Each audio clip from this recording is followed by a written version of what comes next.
Hello guys, this is your friend and we are back with a new fanfic. Which is What If Godlike Akatsuki Naruto Built Harem with Ino Haku And Kurotsuchi Part 2. And if you enjoy this fanfic then please press the like button and subscribe to my channel for more fanfic like this. And now let's start the fanfic. Awakening. Naruto left the mission assignment room as soon as they were dismissed and charged home. Once he got to his compound, he pricked his palm and placed it against the door lock. The gate hissed before the complex seal matrix was undone and opened the gate. Once Naruto entered, the doors shut again and the seal matrices spread out and reactivated, locking the door shut. He ran up to his room and grabbed a few pairs of clothing.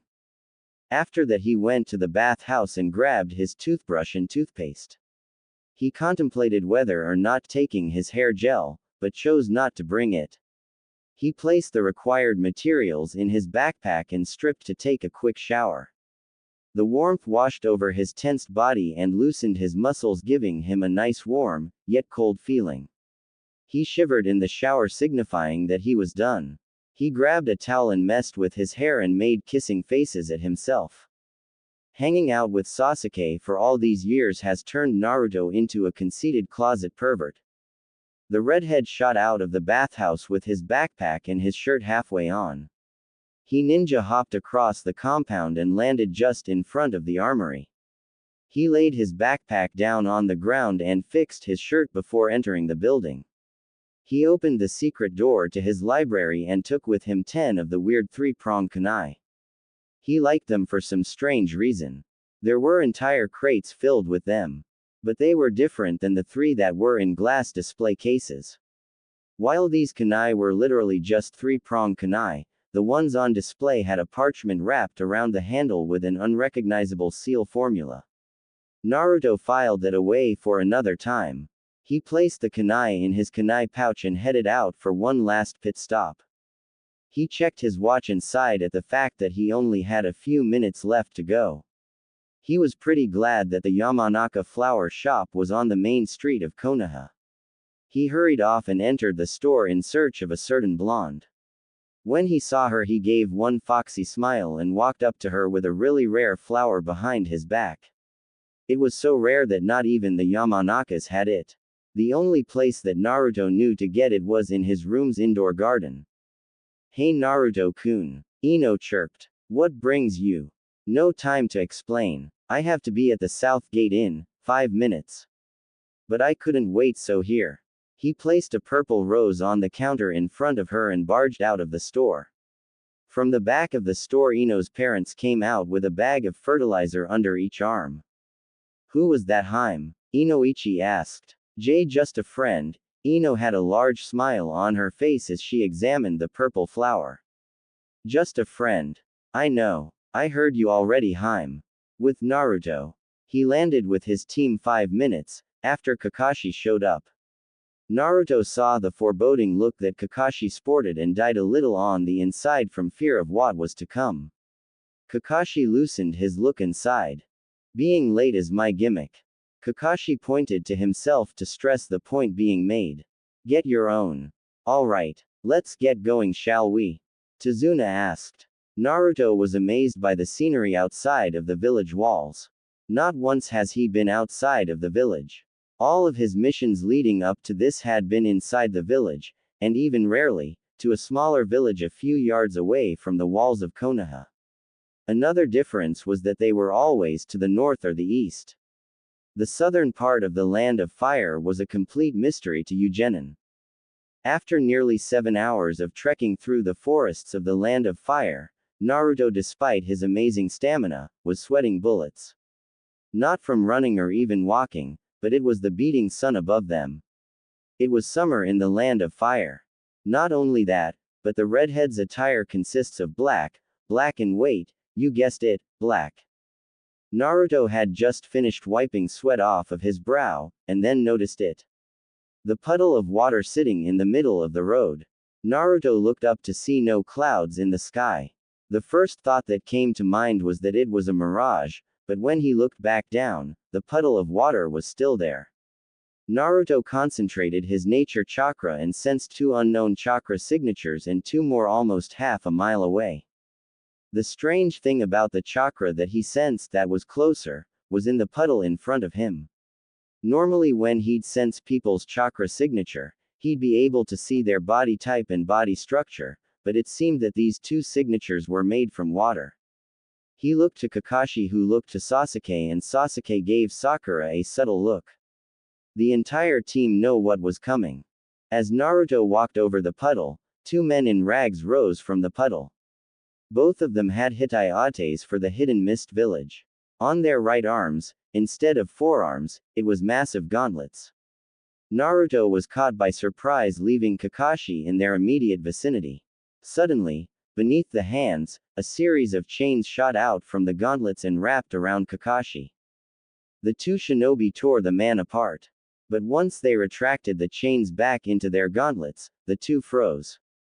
Their bodies were numb. Suddenly the two coughed up large amounts of blood, before collapsing into massive chunks of meat and bone.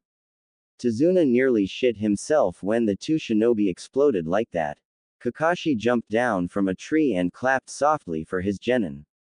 This being your first C rank, I give you all a 10 out of 10 performance. Kakashi nodded his head. Sasuke, Naruto. Good thinking to instantly back up and protect Tazuna. Sakura, excellent use of genjutsu. You had them kill each other. Poetic if you ask me. Kakashi then turned his attention to Tazuna. Those shinobi were after you, weren't they? Kakashi said in a low tone. Yes. Tazuna looked away to avoid the Junin's killer gaze. Why didn't you pay for a higher ranked mission? Kakashi asked. My team is only fresh out of the academy with no combat experience. Tazuna sighed and explained the situation of Wave to the team.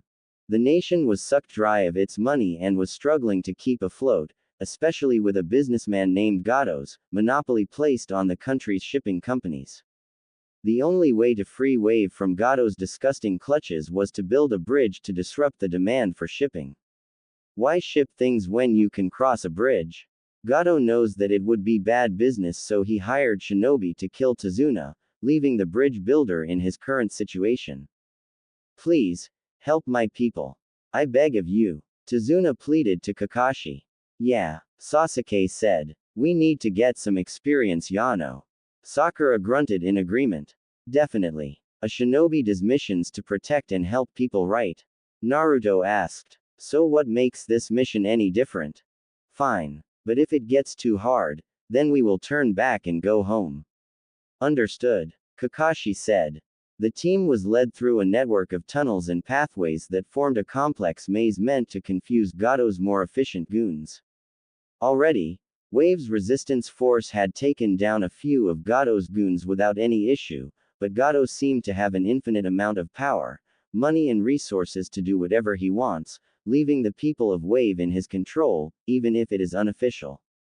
The team disembarked on the coast of the main island in the land of waves and made a cautious pace through the thick mist that had befallen the area during this time of the day. Naruto's senses were at an all-time paranoia. His chakra sensing ability was going haywire. The chakra signature that he had sensed from before is all around him. The chakra is so foul, it's like a black cloud of ash. Even his channeling of nature chakra was disturbed by the amount of this evil chakra. After a few minutes he finally realized what it was. His eyes widened. Everyone down. Naruto called out. All 5 people dropped to prone position and looked around cautiously. A large Zanbato sped through the forest canopy and embedded into a tree trunk. The shinobi present shifted their original positions and repositioned their bodies to protect Tazuna. Kakashi raised his Hitai-8 and narrowed his eyes. Hitaki Kakashi. So that's what your face looks like. Zabuza said as he tried to stifle his laughter. Momochi Zabuza. I'm flattered. Kakashi deadpanned. Anyway, to what do I owe the dishonor? Hand over the bridge builder and I'll let you and your team leave unscathed. Pretty boy. Zabuza was really pushing it. Kakashi growled and popped his back. You just pissed me off, Zabuza. Kakashi growled. You 3. Protect Tazuna. I'll handle this asswipe. Why is he getting so uptight? Sakura backed away slightly. It's like, oh Kami. What is it, Sakura? The Uchiha of the trio asked. I think I know why Kakashi wore masks. Sakura took a deep breath. He didn't want to be called a pretty boy. Really? Naruto snickered slightly. With Kakashi. Since you pissed me off, I think it's time to unleash the most powerful jutsu in my arsenal. Kakashi disappeared and reappeared behind Zabuza. The missing ninja had no idea what hit him. Senin Garashi. Kakashi roared from behind Zabuza with his fingers in the tiger hand seal. Both Naruto and Sasuke were horrified by the prospect of a point-blank fire jutsu. But all of their fears were washed away and replaced with utter disgust. Kakashi rammed the chakra-enhanced hand seal up Zabuza's butthole. The missing ninja rocketed into the air screaming obscenities toward pretty boy shinobi with blood vessel-popped eyes, just before he landed in the nearby river. Kakashi hopped off the Kubikiribocho and clapped his hands together with a successful smile on his face.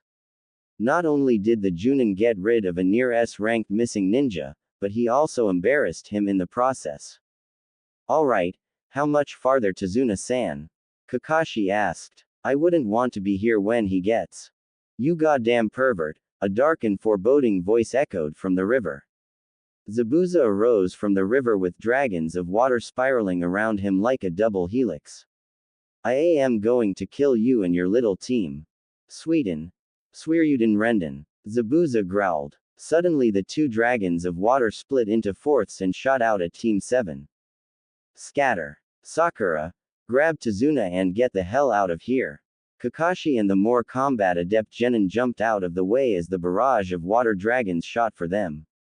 Sasuke maneuvered his way in between the various water dragons. He ducked and pulled out a kunai and slashed one of the dragons dead. He smiled at his success but had to quickly kawarimi with something. Without a second thought, he kawarimied with a Naruto clone. The poor clone didn't know what hit him. Naruto was struggling to dodge all of the dragons because his tails were swinging around in different directions. It was pretty hard to control their float patterns. A dragon shot for the redhead.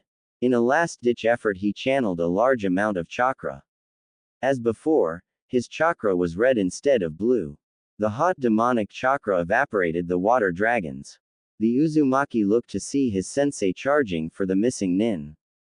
With Kakashi, pretty boy has come out to play. Zabuza said with a still feral-like voice. He clapped his hands and the Kubikiribocho dislodged itself from the tree it was embedded in and spun through the air towards Zabuza. Just before Kakashi could get Zabuza with a kunai, the two clashed with each other. The Kubikiribocho cut halfway through Kakashi's kunai. Zabuza kicked the Junin back and slashed in a blind fury hoping to decapitate, or seriously maim the Konoha shinobi. Kakashi backflipped and sent a barrage of shuriken which were easily blocked by the Kubikiribocho. But that was only a distraction since Kakashi had rounded Zabuza's right flank as he finished his hand seal set. Sweden. Daibakufu no Jutsu. Suddenly, water from the river started swirling around Kakashi. After a few seconds of building up strength, the vortex shot out and forced Zabuza through the area, tearing up the landscape. After a few minutes of drilling the missing ninja into the forest surrounding the river, Zabuza was revealed leaning against a tree, drenched in water. Come on, Kakashi called out to his team. The Genin and Tazuna met up with Kakashi at the site where Zabuza laid barely conscious. He used the tree as leverage to help to his feet. He glared at Kakashi with as much killing intent as possible. Why does it smell so bad? Sakura asked. It reminds me of that stink bomb prank a few months ago. Sasuke and Naruto pinched their nostrils shut. That damn technique, Zabuza growled. Suddenly his stomach overturned and the entire area was filled with another powerful stench. Zabuza turned red from embarrassment from under the bandages around his face. Kakashi held his right hand ready and chakra suddenly exploded out in the form of a Chidori. Sorry Zabuza, but no one calls me a pretty boy without facing the consequences, Kakashi sighed. I really don't want to kill you, but since you will be a hindrance Kakashi's monologue was interrupted when two Senbon whizzed through the air and stuck Zabuza in his neck, killing him. The Junin flinched when he heard the Senbon hit the nuke nin's neck. The mist ninja plopped down on the ground with his butt rubbing against the tree trunk. Suddenly, a Kiri hunter ninja appeared and looked at the Konoha shinobi. "Thank you for taking care of Zabuza," the hunter nin said. "I'll dispose of his body elsewhere."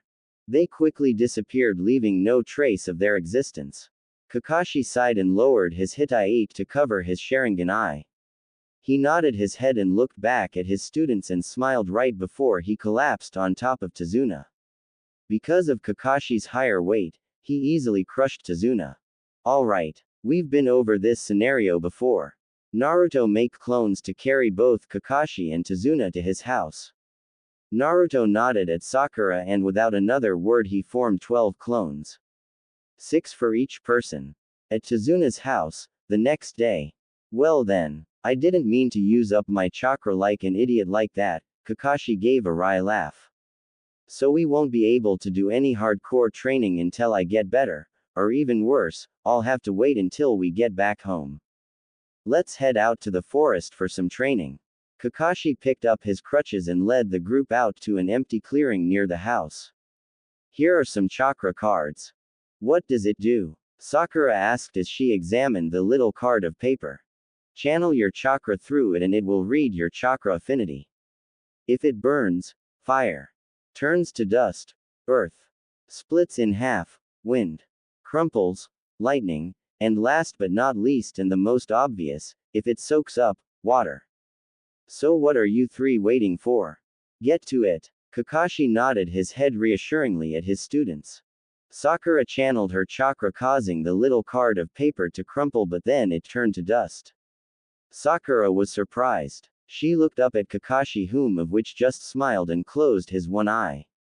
Sasuke did the same, causing his chakra card to crumple up, but instead of it turning to dust, it shot up in flames, terrifying the other two genin by how powerful the flame was. Sasuke looked to Kakashi for an answer, but he received the same reply as Sakura did. And last was Naruto. The redhead held his chakra card and channeled chakra through it, causing the card to split in half. Shortly after, the halves became soaked in water, leaving him with 2 completely wet chakra cards. He raised an eyebrow and waited for Kakashi to give them an explanation. Kakashi, though, had a thinking expression and completely blocked out his students. "Sakura, as your chakra card entails, you have affinities for earth and lightning. Look at the dust pile that was made. Do you see any traces of the chakra card left?" After Kakashi received a no, he nodded his head and continued. "That means that your affinities are very strong for those 2 elements. Sasuke, we can see your little chakra card bonfire still burning." Sasuke nodded his head at it as it continued to burn. "That means that your fire affinity is almost stronger than your lightning affinity." "How strong is my affinity though?" Sasuke asked. "Look at how small the card is compared to what it once was. The card is no longer a card, but instead it's a ball no bigger than a few millimeters." Kakashi smiled. "That is a really impressive strength towards any affinity. And last to you, Naruto. I originally thought that you'd be a straight wind user, but it seems that I was wrong. You have the 2 of the 3 elemental affinities that your father had. Your father had wind, water and lightning as his chakra affinities." Kakashi reached into the backpack leaning against his leg and pulled out 6 scrolls. "Here," Kakashi said. "Sasuke, you have the lightning and fire scrolls. Sakura, you have the lightning and earth scrolls, and Naruto, you have the wind, water and lightning scrolls, just in case for the 3rd one. This isn't lightning, it says Kakashi's secret fan fiction." The 3 genin's eyes widened and they looked back at Kakashi to see his cheeks beat red. "Why the fuck? Give that to me if you don't want to experience the 1,000 years of death." Kakashi's face darkened. Haha. Not only is Kakashi sensei a pretty boy, but he's also a crazed fanboy. Naruto was laughing in his mind. Kura and Kushina joined in as well. It was pretty funny, but hey, everyone needs a hobby, right? I wonder what he writes about. Here, Naruto tossed the scroll at Kakashi. The man then hurled a lightning scroll at Naruto's head, knocking the redhead over. Go. Start training, will ya? A few days later. The mission was going fairly well, seeing as how there hasn't been one attack on the Tazuna household, nor at the bridge. The bridge was coming along quite nicely, making the three genin gawk at how experienced Tazuna was in building bridges. When the team first arrived in Wave, the bridge was nowhere near halfway completion, but in just a few short days, he was able to bring it to 2/3 completion. The three genin were also excelling in their elemental training. Kakashi was still teased about his secret fan fiction scroll. Kakashi was already annoyed with this mission. The silver-haired Junin wore the mask since he was a genin. He even wore the damn mask under another mask, while he wore the Anbu mask when he was enlisted. But when he takes it off, every kunoichi wants to give birth to his children and every shinobi calls him a pretty boy. It was almost as bad as Minato. But people actually thought Minato was actually gay. Putting that aside, Kakashi was quite proud at how his students were coming along with their training. The only problem was that he couldn't help train Naruto with his wind manipulation. He was going to have to wait until they got home and have Asuma train him in wind techniques. Seeing as how Asuma is Ino's sensei, Kakashi also had dirt on the redhead. When Kakashi first said that Naruto would train with Team 10 for wind manipulation since Asuma was the best that the village had, almost immediately Sasuke and Sakura were teasing Naruto about Ino. Ino-chan, Sasuke would say with a pseudo-Naruto voice. I wish to sweep you off your feet with my wind jutsu. Odu so Naruto-kun, Sakura said with an overly girl voice. Blow my mind. Then Sakura would proceed to faint, and land in Sasuke's arms. It was fun. As of now, it was another day of nothing since Kakashi was doing protection duty for Tazuna at the construction site. Naruto and Sasuke were arm wrestling on a boulder in the front yard, while Sakura helped Tsunami cook dinner for the whole family. Sasuke was struggling to keep his muscles flexed. He was sweating bullets as he continued to strain his muscles against the stamina freak known as Uzumaki Namikaze Naruto. Naruto wasn't even sweating as he continued to keep their arm wrestle match at a stalemate. Naruto wasn't even struggling against the Uchiha. Grr. I can still kick, you're in a fight. Sasuke sent as much chakra as possible to his arm to force back Naruto's. Naruto smiled at Sasuke. The Uchiha started laughing as something started tickling his right armpit. His right arm just so happened to be the arm he used to wrestle with Naruto. He looked down, breaking his concentration to see Naruto's tail tickling his armpit. With his attention elsewhere, Naruto sent his red chakra into his arm and slammed Sasuke's hand into the boulder, smashing it into fourths. That was fun. A few hours later, it was nighttime and another peaceful day. But the dinner setting wasn't so peaceful. Tonight was the night that Tsunami's son, Inari, chose to finally come out and eat with everyone for dinner.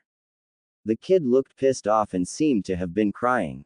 Naruto at first didn't care, but after a few minutes of awkward silence, Naruto chose to finally say something, but Inari beat him to it.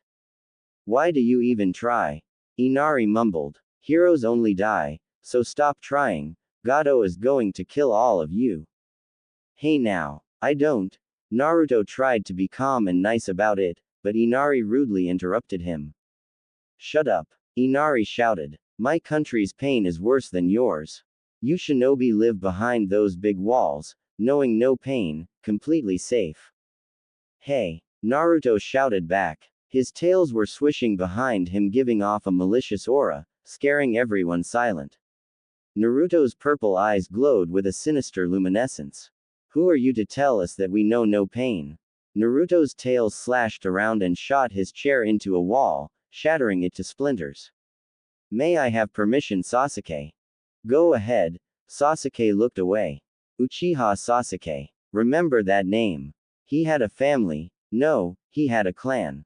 Hundreds of people that he had to look up to, but in one night, all of them were massacred by his own brother. His own flesh and blood. Then there's me. I was kicked out of an orphanage at the age of 5. I was hunted for every day of my life for the next 7 years by my own neighbors. So don't tell us that we don't know what pain is. Naruto flared his chakra and accidentally set his food on fire. Naruto growled and headed for the back door. Wait, Naruto-ni, where are you going? Sakura asked, getting worried. I'm going out to blow off steam. Naruto slammed the door shut and hopped off through the forest. Is all of that true? Tazuna asked. What's his name? Inari asked. Yes, it's true. And his name? Kakashi trailed off. It's Uzumaki Namikaze Naruto. Remember it? Sasuke said as he continued to eat. A few hours later, Naruto was fast asleep after tearing through trees all throughout the night. He smiled in his sleep as his dreams revolved around Ino and becoming Hokage. His dream changed and even went to him becoming the Kage of a hidden ramen village. Don't ask. Naruto was sprawled on the ground, with no shirt on. Next to a tree was the remains of his shirt. Suddenly from the brush and foliage of the undamaged side of the forest came a beautiful girl in a cute pink kimono. She had beautiful chocolate brown eyes. She calmly walked into the clearing with a little basket filled with various herbs and plants. She tilted her head when she laid her eyes on the sleeping shirtless boy lying in the center of the clearing. She walked up to him and nudged him awake. Hey! The girl shook Naruto awake. Whoa! Naruto's eyes practically popped from his sockets. Hello. Haha. I'm Haku. Haku said with a bright smile and a slight blush. Naruto sat up to introduce himself better, revealing 9 fox tails. Why you have tails? Haku looked Naruto up and down and realized after examining him better, the boy had fox ears, fox whiskers and deep purple-blue eyes with a slitted pupil. She blushed deeper when she noticed how nice his eyes were. Oh, hey, I'm Naruto. Pleased to meet you, Haku. Naruto smiled. So what are you doing here? Well, Haku was extremely flustered. She was quick to notice things and found it extremely cute that Naruto's tails wagged when he smiled. It was like he was half dog or something. Want some help picking herbs? Naruto asked after looking into the basket in her hands. I kinda saw some herbs hanging out of the basket. Someone close to you sick or something? Naruto asked as he stood up. Haku blushed even more when she realized how tall and muscled he actually was. A good friend of mine is sick. Haku stuttered. Oh, sucks. I'll help you out. A few minutes later. So that's the last of them. Naruto said with a smile. Thank you, Naruto-kun. Haku replied. I guess I'll have to get going.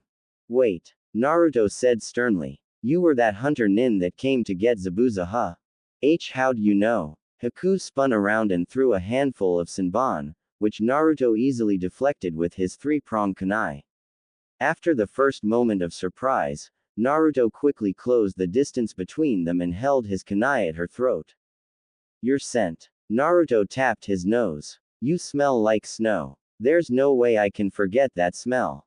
Haku was at a loss for words. Not only was Naruto barely a few centimeters from her face, but he caught her. I'm not going to kill you. Don't worry. Naruto sighed. I just want you to know, that if we ever fight again, I won't hold back. Alright. Haku nodded her head while trying to fight off the crazy blush rising to her cheeks. But right now I really have to go. Be safe and good luck, Haku. A few days later, Naruto awoke to the sounds of breaking glass and overturning furniture. Naruto growled slightly and pushed himself out of bed. He trudged out of the room and headed for the stairwell that led to the first floor of the house. He took a deep breath and sighed, completely forgetting about the sounds of struggling from a few minutes before. Holy fuck. I overslept. Naruto shouted out when he checked his watch. He charged back to his room and threw on his shirt and strapped on his kunai pouch and headed out to head off for the bridge. But there was a scream. Naruto stopped what he was doing and crouched down halfway down the stairs. He heard gasping and screaming, but he couldn't discern what was happening. He drew out a kunai and quietly tiptoed down the stairs. Once he stepped off the final step, he found that the curtains were draped and the lights were off. It was dark in the house, even though it was midday. He rounded the corner. Tsunami. Naruto growled out. His blood boiled at the sight of two of Goto's thugs raping Tsunami on the front porch of the house. Naruto's purple eyes darkened and his pupil changed from black to blood red. Red chakra started flowing from his body as his emotions got the better of him. He got down on all fours and crawled like an animal towards the scene. His tails were swinging around, getting ready for Naruto to pounce on his targets. The thugs suddenly stopped and dropped Tsunami on the ground and drew their swords. The air felt heavy and cold. It was thin and it hurt when they breathed. Naruto crawled out of the house and growled at the two. His entire body was nothing but a silhouette, leaving his glowing eyes to be seen. The two thugs shivered and looked around to see the lake start freezing over. Their breath turned to mist and the grass started frosting. You two are so dead. Naruto sat up and all 9 tails shot out and grabbed the limbs of the two thugs and he tore them apart. Their blood splattered out and colored the now white land with blotches of red. Naruto called his tails back and focused on Tsunami. He removed his shirt and put it over Tsunami and led her into the house. She had an expressionless face. Her cheeks were swollen and her eyes were puffy. She looked over at Naruto and gave a small, almost unnoticeable smile, before passing out. The redhead exhaled to calm himself down and straightened himself out. He looked up at the top of the stairwell and found Inari standing there with a terrified look on his face. He was about to say something but Naruto raised his hand to shut him up. Naruto picked up his kunai and gave it to Inari. Go into the village and gather as many people as you possibly can. Naruto spoke calmly with a tone of command. We might need all of the help we can get. Alright Ni-san. Inari shouted and sprang out the back door towards the village. Time to head out to the bridge. At the bridge, Shunpo. Naruto flashed into the area with a botched landing. But the botched landing saved his life from the ball of a Kusarigama. He barrel rolled forward and watched as a large fireball shot from Sasuke's mouth. Next to Sasuke was Sakura speeding through hand seals. All around there were thugs with projectiles embedded in their bodies. Naruto. Sasuke shouted out to the redhead. Get moving. Got it. Naruto jumped to his feet and punched a thug in his temple, sending him careening over the side of the bridge. He sighed in relief when Sakura formed an earth dome to surround herself and Tazuna, effectively keeping them safe from the fight. Fuden. Furyu no Jutsu. Naruto shot out a large translucent dragon from his mouth. The dragon smashed with a group of thugs, sending them over the side of the bridge with a shower of blood following them. Naruto. Get down. Sasuke was speeding through hand seals. Kaden. Karyu Enden no Jutsu. Sasuke sent off a large wave of fire that wiped away a large thug armed with a kanabo. Naruto rolled to the side and pushed himself off the ground and drew out a kunai. What the hell happened here? Naruto asked. We were attacked by Zabuza and a large group of thugs. Sasuke replied. Right now Kakashi-sensei is fighting Zabuza. And now you're fighting me. Haku laughed out, sounding slightly delirious. She hurled a large barrage of Senbon that the boys easily dodged and evaded. But when they landed, thugs were waiting for them. Sasuke ducked when one went for a neck slash, and rammed his kunai in the man's stomach. Sasuke slashed his fat belly open and tore the kunai out. Sasuke quickly flicked his wrist and sent the kunai flying into another thug's eye. Naruto kicked a thug in the throat, and forced his foot around with a wide 360 kick and connected with the back of the man's head. The force of the kick sent the thug into the ground, face first. Naruto dropped down and sent all 9 tails out, and strengthened them with his nature chakra. He impaled the remaining thugs, killing each one instantly. Naruto scrapped them off and focused his attention on Haku, whom of which was going through unknown hand seals. Makio Hyosho. Suddenly all around the two boys, a series of mirrors started forming out of ice. It continued to form up and started rising upwards to form a dome of ice mirrors. Naruto and Sasuke went back to back and eyed each mirror carefully. The strange thing about these mirrors was that their reflection wasn't shown, but instead it was Haku's reflection. In each one, she held a handful of Senbon ready to attack. The two boys eyed each other nervously. Suddenly, the Senbon were thrown, impaling both of them in various parts of their bodies. Sasuke tried to fight back using fire jutsu, but the mirrors were too strong, and Haku was too fast to catch. Naruto shot his tails out to try and catch her mid-flight, but again, she was too strong. Naruto then tried to use wind jutsu to blow back the Senbon, but they were too aerodynamic and simply cut through each wind attack. After about 20 minutes, Naruto and Sasuke both looked like pin cushions. Sasuke was wheezing from having nearly 200 Senbon embedded in his body. Naruto fared no better. Suddenly, Sasuke got a strange sensation from his eyes when he noticed Haku aiming for Naruto.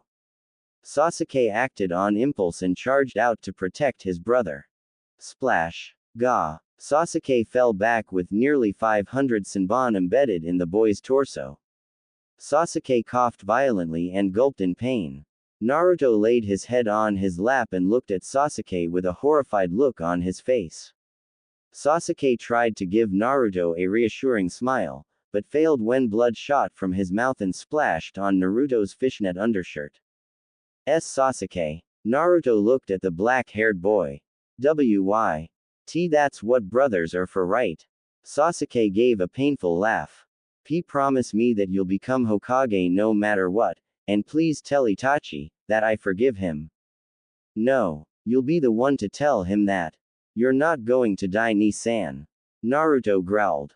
Naruto, I'm going to die. A tear fell from Sasuke's left eye.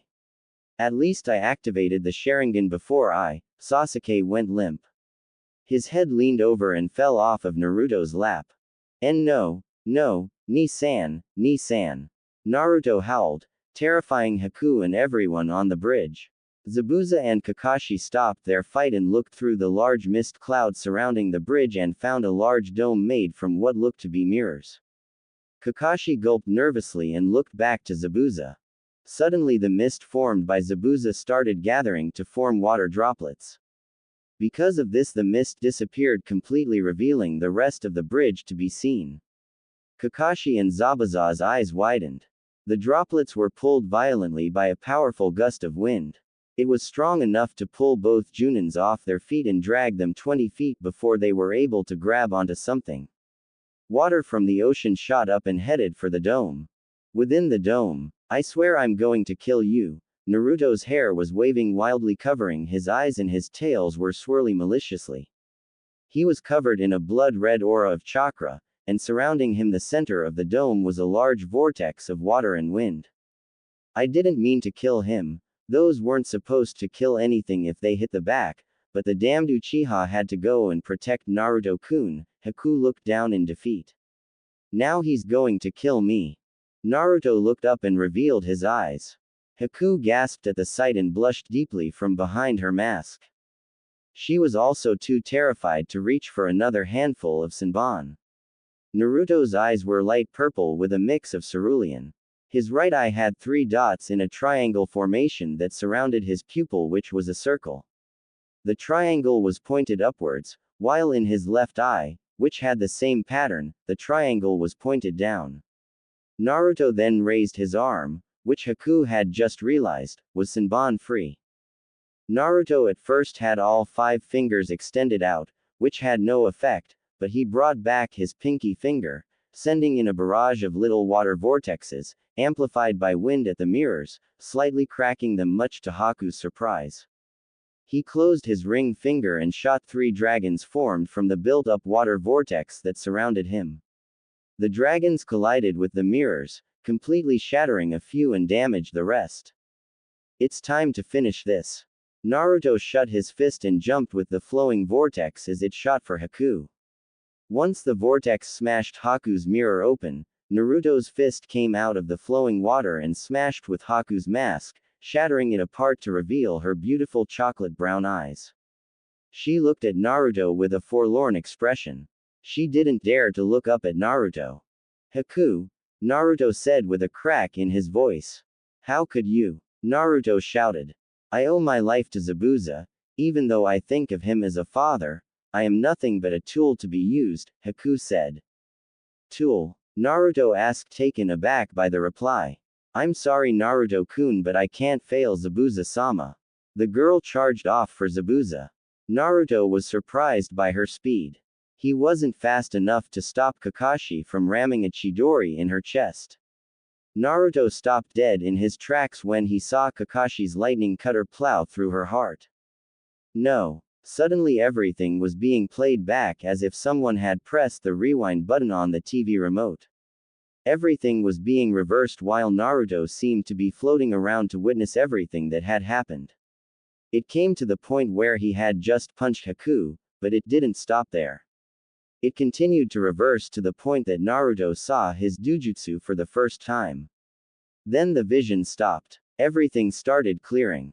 I owe my life to Zabuza, even though I think of him as a father, I am nothing but a tool to be used, Haku said. Naruto looked in confusion. But just before she could shoot off for Zabuza, Naruto quickly formed a shadow clone that grabbed Haku with his tails. Naruto gave her a quick nod before going through hand seals. Naruto took a deep breath. Kawarimi no Jutsu. Naruto disappeared and was replaced with Zabuza. Splash. Naruto. Kakashi screamed in surprise. His hand was inside Naruto's chest, instead of Zabuza's. What have you done? I couldn't let you kill them, Naruto gasped out. His hand moved Kakashi's arm just in time to make his sensei completely miss his heart. Naruto pushed Kakashi's hand from his chest and almost instantly, the wound healed. Kakashi looked at Naruto's eyes and saw Naruto's new eyes. Kakashi's jaw dropped and a slight smile started forming, even though he had just stabbed his student in the chest with a Chidori. Naruto. Sasuke's voice rang in Naruto's fox ears. I'm alive. Holy fuck, I'm alive. The earth dome that housed Sakura and Tazuna collapsed and Sakura quickly ran for Sasuke. Tazuna stayed with the other shinobi. Naruto and Kakashi coughed awkwardly at each other and walked toward the rest of the group on the bridge. Sasuke flinched when Haku got down on her knees to heal Sasuke. The pink-haired genin was nervous at first but didn't do anything. As that, Zabuza's voice cracked slightly. Is that the case me? Case me? Haku asked with wide eyes. Case me? Naruto asked, not even realizing that his Dujutsu was still active. What's the case me?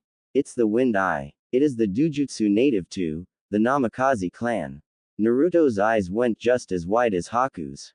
Naruto. The last two people on this planet other than you was your father and your grandfather. Then that means, this kid is the son of the Yondaime Ho. You piece of worthless shit. A loud grouchy voice sounded from the other side of the bridge. Since Naruto had sucked up all of the mist that surrounded the bridge, everyone had perfect view of who it was. It was a small man in a business suit, backed by a small army of thugs armed with various types of weaponry, ranging from katanas to spears and harpoons. I spent so much money on you, but for what? For you to fail. Zabuza glared at Gato. Oh, what are you going to do, huh? Glare me to death. Gato hollered. We outnumber you 20-1. Numbers mean nothing, you little prick. Naruto growled out. He looked to Zabuza and Haku. Don't worry. I'll handle this. I have a score to settle. Ha. The little red-headed kid is coming here with tails swinging behind him. What a freak. One of the thugs shouted. Yeah. Demon. Brat. Loser. Monster. Naruto took the insults in strides. He hadn't been called those names in almost 2 whole years. He clenched his fists and channeled his anger. He couldn't wait to kill them. He stopped just a good 10 feet away from Gato. The Kazemi was spiraling wildly, scaring a few thugs in the process. Naruto suddenly shot an invisible blast of wind that plowed through Gato's head. The midget's face was removed and a giant hole resided instead. Hey! One of the thugs shouted. Die. Naruto's tail shot out and smashed and thrashed about, dismembering thug after thug, turning the entire end of the bridge into a bloodbath. Thugs tried to slash and defend against the fox tails, that could grow and shrink like an akimichi, but it was futile. The tails were impenetrable and extremely powerful. Naruto swung one of his tails and the swing had enough power in it to bisect large groups. After a few minutes, Naruto retracted his tails to their original size and huffed at the sight before him. Mutilated lumps of what used to be body parts were piled all over the bridge. Weapons were left of the ground and blood painted the bridge. There was so much blood that it poured over the unfinished end and dripped off into the ocean below. Naruto turned around and gave a weak smile to the shinobi present but passed out shortly afterwards. Almost an entire week later, Naruto awoke with an extreme headache. His head was wrapped in bandages and his chest was bare. Naruto took a deep breath and looked at his ruined fishnet shirt. He started contemplating whether or not he should stop wearing shirts altogether. That was his 20th fishnet undershirt that he had packed for the mission, and also the last one he had. His metal-plated shirts were also ruined, leaving him shirtless until they came home. He pushed himself off the bed and found a flower made from ice sitting in a vase made from ice as well. He smiled slightly and stretched. His tails followed shortly after, completely relaxing his muscles and throbbing head. He stood up off the bed and walked out the bedroom door and headed downstairs for something to eat. Or at least to regain his bearings. He entered the living room to see an extremely happy Team 7 conversing with Haku. In the kitchen, Zabuza and Kakashi were discussing something over coffee. Naruto shrugged and walked over to his friends and plopped onto Sasuke's lap. He too was bandaged up, but it wasn't too bad. The Uchiha growled at Naruto and pushed him over, but Naruto's head landed in Haku's kimono, making his head squish in between her. Zabuza spit his coffee out onto Kakashi's face and drew out the kubikiribocho and held it at Naruto's throat. The man had gotten rid of the bandages, revealing his face. Zabuza growled, revealing his shark-like teeth. He had a petrifying look that spelled instant death to the poor redhead. Speaking of the redhead, his cheeks were almost just as red as his hair. "I know you saved us and all, I owe you my life." Zabuza started. "But if you think that you can get a freebie from my daughter like that, think again." Zabuza pressed the Zanbato against Naruto's throat. The poor boy was sweating bullets. Naruto was too afraid to nod his head and he was too afraid to open his mouth, so he shot up a weak thumb up. Naruto's hands were shaking at a ridiculous rate, making Zabuza laugh and relinquish his blade's hold on Naruto's throat. A few days later, now at the finished and unnamed bridge, Team 7 and the Momochi family were standing at the bridge gate. Behind them, the people of Wave were cheering on their heroes. Well, hero. Naruto, the tailed redhead, was speaking to Haku while his teammates conversed with the villagers and Kakashi spoke to Zabuza about important Junin matters. "Will I ever see you again?" Naruto asked the black-haired beauty. "You can bet on it, Naruto-kun." Haku smiled and gave his a deep kiss. Both of them savoring the feeling for as much as possible. "Naruto-kun. Don't wait for me though. There is a high possibility that I might die from what me and Tu-san are planning. Get with that Ino girl that you told me about, but when the time comes, and I'm still alive." Haku got on her tippy toes and leaned in and whispered some fantasies that Naruto could have only hoped to be real while he read Ika Ika. When she leaned back, she and Naruto were both as red as his hair. Naruto seemed to be a stuttering mess and Haku seemed to be flustered. Neither of them were able to formulate words. Naruto resigned to just smiling like an idiot. Haku was about to say something but Zabuza had called for her. Naruto was called by Kakashi, thus ending their last embrace. "Wait, Naruto-kun," Haku called out with a bright smile. A blush was still adorning her cheeks, albeit light. Naruto turned around and Haku grabbed him for one more kiss. Everyone present cheered even louder for the two. When they parted, there was a small trail of saliva that brought their lips together. That was for the road. "Why yeah," Naruto stuttered, before Sakura and Sasuke started tugging at his tails. "We'll see each other again." Once the two groups headed off for their respective paths, Tazuna looked at the bridge and asked a really important question. What was the bridge going to be named? Many names were called out, but one stuck the most. The name was proposed by Inari. The young boy was smiling for the first time since his father was publicly executed. He held the three-pronged kunai given to him by the hero of Wave. We'll name this bridge the Great Uzumaki Namikaze Bridge. Team 7 walked home feeling successful. Kakashi was beaming at his students and was feeling quite happy with himself. He couldn't help but smile at the fact that his 3 students were all prodigies. Not only that, but both Naruto and Sasuke had powerful dojutsu unlocked, making his team a team of powerhouses. Sakura, as seen from what Haku had taught her during 1 week reprise in Wave, has a talent in medical ninjutsu. They were making good time the village since they didn't have to walk home. Without a civilian with them, they could tree hop all the way back to Konoha. They had left just 2 hours prior and they could already see the village walls.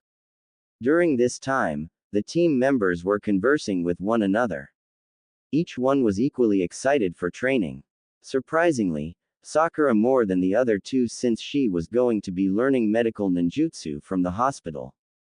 So, Naruto, what happened to Ino-chan? Sasuke teased for the umpteenth time since they left the Great Uzumaki Namikaze Bridge.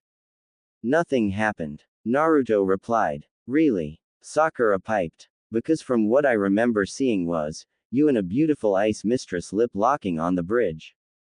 Gah! Leave me alone. Naruto shouted and picked up speed, leaving a laughing Sasuke and Sakura behind him. So, Naruto, what's this I hear about you leaving Ino for Haku? Kakashi asked. Oh come on. Not you too. Naruto growled and shot his tails out to use his vines to get away from his team.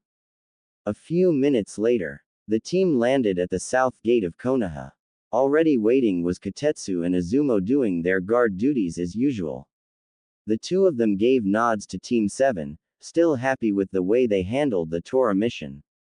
Even though Naruto didn't think much about it, he was labeled as a legend amongst shinobi already because of the fact that he was able to impress the daimyo's wife and catch Tora without having the cat try to kill him.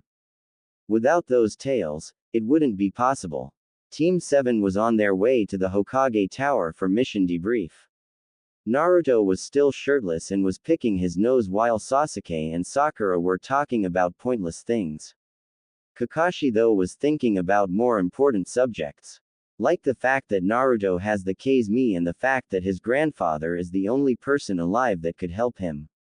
And he also wanted Naruto to get in a good word with the old man. Kakashi wanted a free copy of Jiraiya's newest addition to the series After All Yano. Naruto didn't know it yet, but his grandfather was the author of the greatest book series in the history of book series. And the fact that his grandfather was a Sannin was a good trait to boot. Team 7 entered the Hokage's office expecting a normal day of mission debriefs, but when they entered the office, they came to see a tall white-haired man with a large scroll on his back, talking to the Hokage. Hokage-sama, Kakashi said with a deep bow. We are ready to give you our mission report. That can wait, Kakashi, Hiruzen said with a raised hand. Sasuke, Sakura, you two are dismissed for now. I need to discuss something with Naruto-kun and your sensei.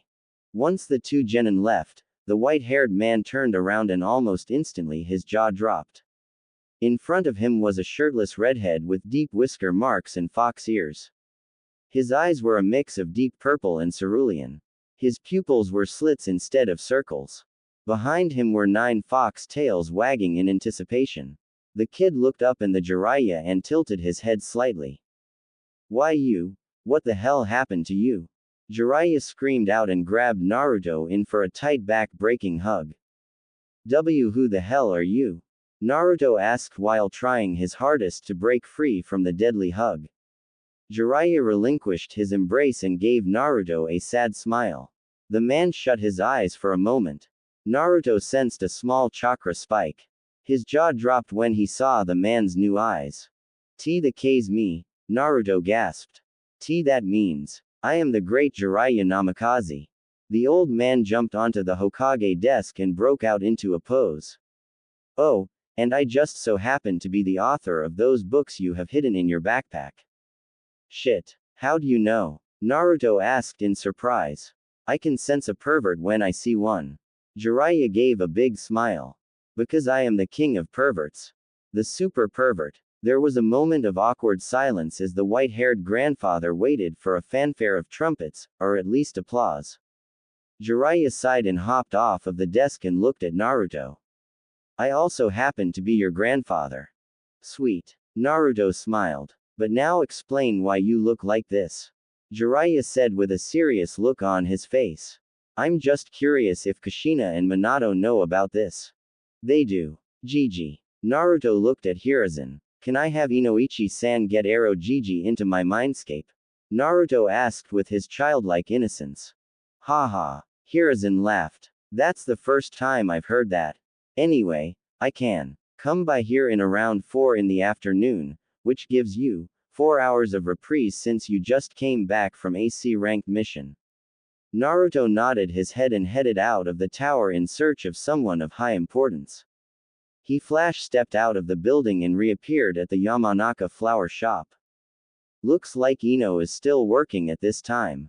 Sweet. Naruto opened the door and walked up to the counter with a bright smile on his face, completely forgetting that he didn't have a shirt on. Ino had her back turned, but when she swiveled around to face Naruto, her jaw dropped and she turned into a stuttering case of teenage girl syndrome. She couldn't keep her eyes off of Naruto's bare torso. Hi Naruto-kun. Ino followed every crease and every bulge in his chest and arms. She followed up and looked at his eyes. They had a lighter purple tint with small traces of cerulean showing from deep within, giving his eyes more depth than what they were before. The corners of her lips twitched up to form a smile. Hey there, pretty lady. Naruto smiled. I missed you. Did you now? Ino said, her entire face making a 180 turn around. Sakura and Sasuke came by here not too long ago to buy flowers or something, and they let it slip that you and Akunoichi were making out just before you left for Konoha. Ino had a stoic expression on her face, making it hard for Naruto to read her face. The only sign that Naruto had of the immediate danger was the fact that she was giving off massive amounts of killing intent. It was so great that his sensing abilities of Sage Mode were blinded and clogged. Naruto looked away, too afraid to make eye contact with the enraged blonde. Damn it. Those two ratted me out. Naruto was twitching slightly and looked at Ino with a nervous smile on his face. Ino raised her hand, instantly causing Naruto to cower in fear of what was to come. His heart was racing, especially since Ino hit harder than Sasuke does. Why are you flinching? Ino asked with an eyebrow raised. Naruto turned his head to see Ino pushing something out of the way. Naruto's eyes were wide with fear. Ka-chan. What do I do? Naruto asked. I'm taking a nap. Ask Kura-chan. Kushina's groggy voice replied, causing Naruto to sweat drop. Fine. Kura-ne. Naruto asked. What should I do? Challenge her to a spar or something. Kura replied before shutting off their connection. Geez. Both of them are so lazy. Naruto inwardly sighed and gave Ino a determined look. Alright, let's spar. Naruto said. Now you're talking. Ino chirped. That's how you apologize to a kunoichi. Let's go then. Naruto headed for the front door. Ka-chan. Tu-san. Me and Naru-kun are going to train. I'll be back in a few hours or so. At Training Ground 7. Naruto, I want you to know that I am a special case in my clan. Ino started as she walked 10 paces away from Naruto. Their teams and senseis were sitting about watching the spar take place. Jiraiya was sitting in a tree and smiled brightly when he heard the words leave Ino's lips. I have an elemental Kekkei Genkei.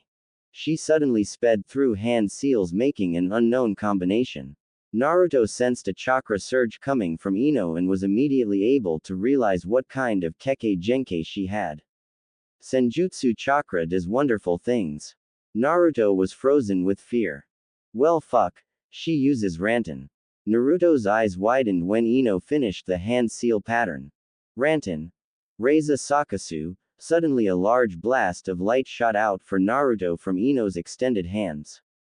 The lasers swished around, nearly catching onto Naruto's more not-so-cautious tails in the initial blast. Naruto continued to dodge and weave in between each attack and sent a few blasts of wind at the girl, but Ino easily evaded the attacks and sped through a few more hand seals.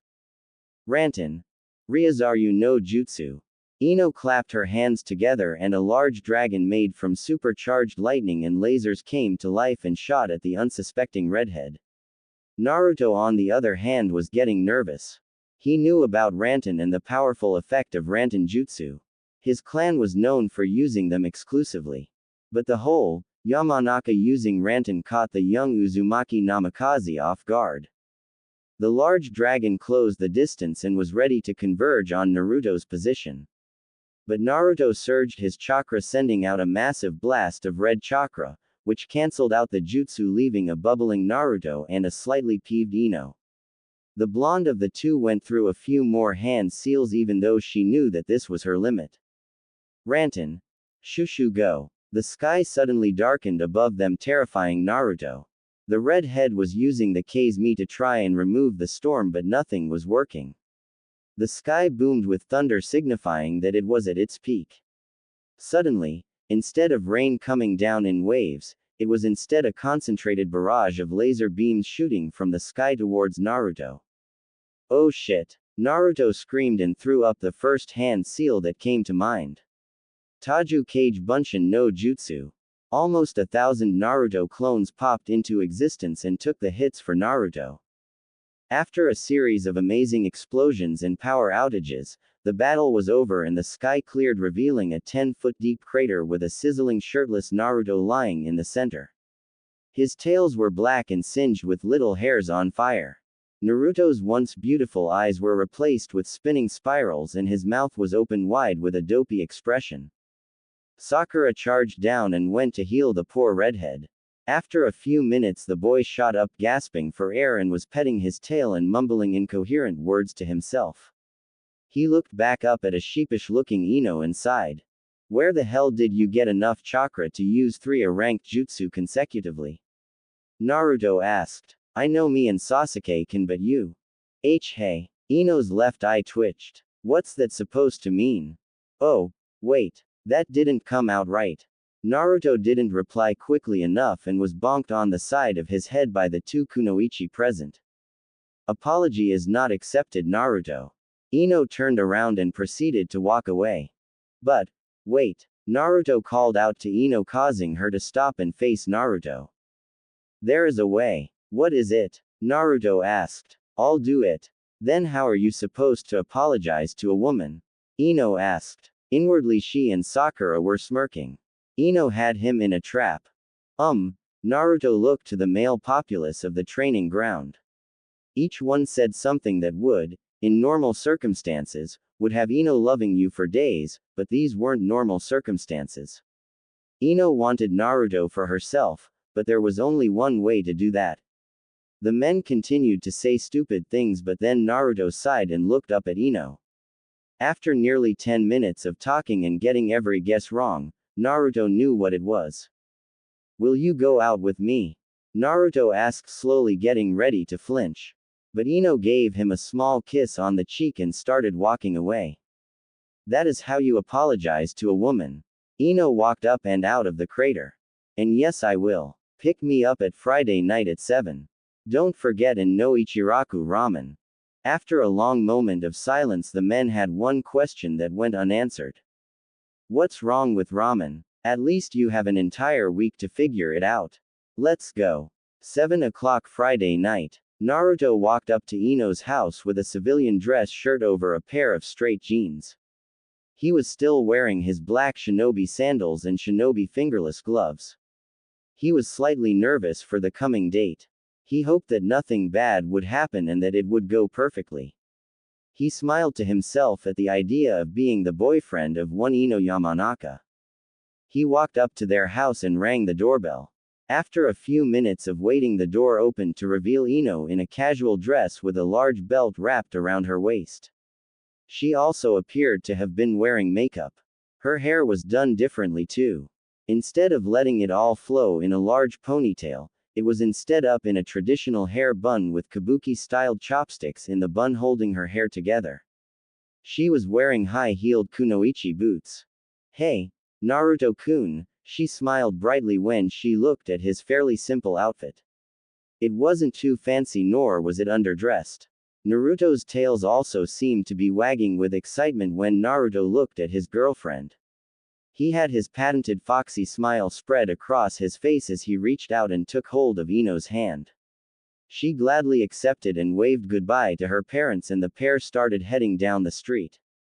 "So Naruto-kun, where are we going?" Ino asked. "Somewhere really nice." Naruto smiled. "It's a surprise, so just wait." Ino nodded her head as they continued their trek through the night life of the village. Even though the sun was down, people were still out. Shops were still on and the movie theater was full of teen couples going in and out. Restaurants were also bustling with people at this time. Naruto smiled as he continued to lead Ino through the streets. Ino suddenly noticed where they were. "Naruto-kun," Ino asked out, "do you know where we are?" "Of course I do." Naruto smiled. He paid no attention to the looks that people were giving him and Ino. Many of them bowed deeply to Naruto while a few groups of girls giggled and blushed when Naruto would walk by. Ino was slightly peeved by this and tightened her hold on Naruto's hand. When they'd pass groups of girls, Ino would turn her head around and blow raspberries at them. "Here we are, Ino-chan." Ino had just forced herself to stop looking at the high-class clothes shops and other shops resigned for only the richest families in Konoha. Hell, the entire quarter was known to be exclusively for only the richest people in Konoha and the world. Vacation houses, private condos, high-class kabuki theaters, and the most expensive restaurants in the entire shinobi world. Holy shit, Aragawa Steakhouse. Ino's face was bright red. How? Even with a prominent clan like I have, we don't even have enough to eat here. Not only that, I heard that it's nearly impossible to get a reservation. It's a favor pulled by my grandfather. Naruto smiled. "We can order whatever we want free of charge." "Are you serious?" Ino asked with wide eyes. "Totally." Naruto smiled and held the door open for his girlfriend. Upon entering, she laid eyes on a beautiful grand foyer with a large fountain in the center. Above the fountain was a giant golden dragon statue that gazed out to the main entrance.